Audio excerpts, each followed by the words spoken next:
সৃষ্টি করে দেই ফিহি তুসিমুন, যেই উদ্ভিদগুলো খাওয়ানোর জন্য তোমরা তোমাদের গৃহপালিত পশুগুলোকে সেই ভূমিতে ছেড়ে দাও, জমিতে ছেড়ে দাও, যাতে করে তোমাদের গৃহপালিত পশুগুলো, প্রাণীগুলো সেই উদ্ভিদগুলো খেয়ে, ঘাসগুলো খেয়ে হৃষ্টপুষ্ট হয়ে যায়।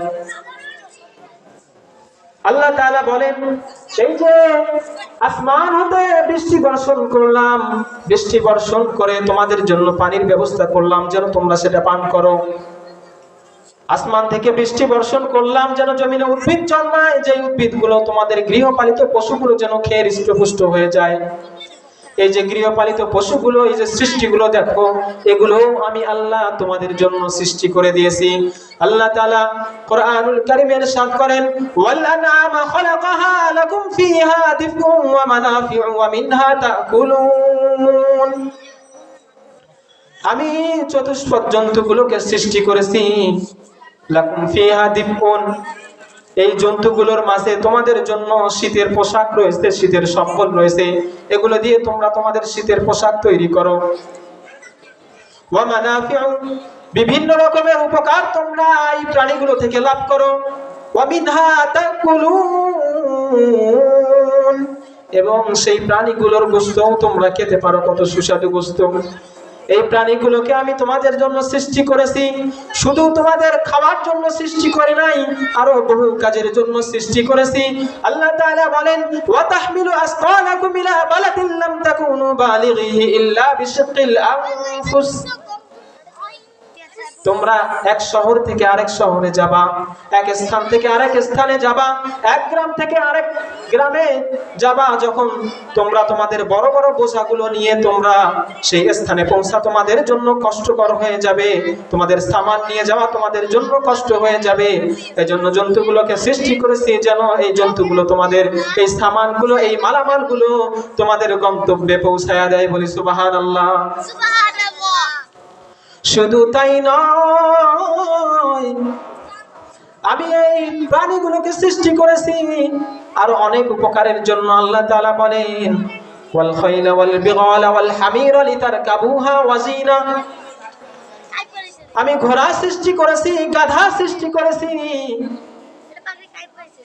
খচ্চর সৃষ্টি করেছি, যেন তোমরা এগুলোর উপর সফর করে, আরোহণ করে এক স্থান থেকে আরেক স্থানে যেতে পারো।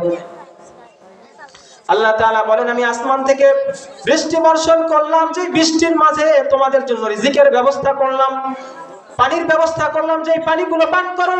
তোমাদের জন্য আমি এই বৃষ্টি বর্ষণ করে উদ্ভিদের সৃষ্টি করলাম, এই উদ্ভিদগুলো খেয়ে তোমাদের প্রাণীরা হৃষ্টপুষ্ট হয়ে যায়, সেই প্রাণীগুলো তোমাদের জন্য বানাইছি বিভিন্ন উপকারে। এরপর আল্লাহ তাআলা বলেন, বান্দারে ইউমবিতু লাকুম বিজ-জারআ ওয়াজ-যাইতুনা ওয়ান-নাখিলা ওয়াল-আ'নাবা ওয়া মিন কুল্লিস সামারাত। আল্লাহ তাআলা বলেন, আসমান থেকে বৃষ্টি বর্ষণ করার পরে সেই বৃষ্টির পানি দ্বারা তোমাদের শস্য ক্ষেতগুলো আমি উৎপাদন করার ব্যবস্থা করে দেই।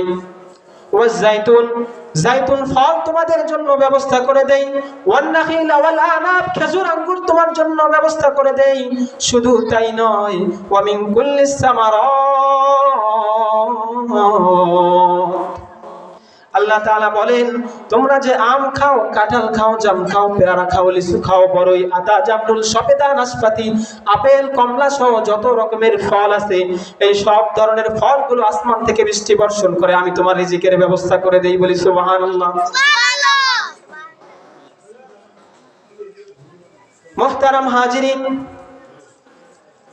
আপনারা এখন জিজ্ঞেস করতে পারেন, হুজুর আল্লাহ তাআলা আমাদের জন্য বৃষ্টি বর্ষণ করে রিজিকের ব্যবস্থা করে দিলেন, ফল ফলাদির ব্যবস্থা করে দিলেন, শস্য ক্ষেতের ব্যবস্থা করে দিলেন, কিন্তু এই যে বিশাল বিশাল আকারের সমুদ্রগুলো, এগুলো আল্লাহ কার জন্য সৃষ্টি করেছেন? আল্লাহ তাআলা বলেন, বান্দা এই বড় বড় সমুদ্রগুলো, নদীগুলো আমি তোমার জন্য সৃষ্টি করেছি। وهو الذي سخر البحر لتأكلوا منه لحما طريا وتستخرجوا منه حلية تلبسونها وترى الفلك مواخر فيه ولتبتغوا من فضله ولعلكم تشكرون। আল্লাহ পাক রব্বুল আলামিন বলেন, বান্দা এই সমুদ্রগুলো এগুলো আমি তোমার জন্য সৃষ্টি করেছি। ওয়াহুয়াল্লাযী সাখখারাল বাহরা, এই সমুদ্রগুলোকে বশীভূত করে দিয়েছি। লিতাকুলু মিনহা লাহমান তরিয়ান, যাতে করে তোমরা এই সমুদ্রের বিভিন্ন রকমের সুস্বাদু মাছগুলোকে খেতে পারো। বলি সুবহানাল্লাহ। সমুদ্রের মাছ কত সুস্বাদু, সমুদ্রের ইলিশ কত সুস্বাদু। আমাদের দেশে আল্লাহ তাআলা সমুদ্র দিয়েছেন, নদী দিয়েছেন, পদ্মার ইলিশ কত স্বাদ। কিন্তু পদ্মার ইলিশ এখন কি আমাদের পেটে মুখে যায়? বলেন, আমরা এখন ইলিশ খেতে পারি? পারি না। কেন পারি না? আমি যদি জিজ্ঞেস করি, আপনারা বলবেন হুজুর আমাদের দেশের অবস্থা এমন যে মাকে ভাত না দিয়ে শাশুড়িকে হজ করায়, ঠিক কিনা?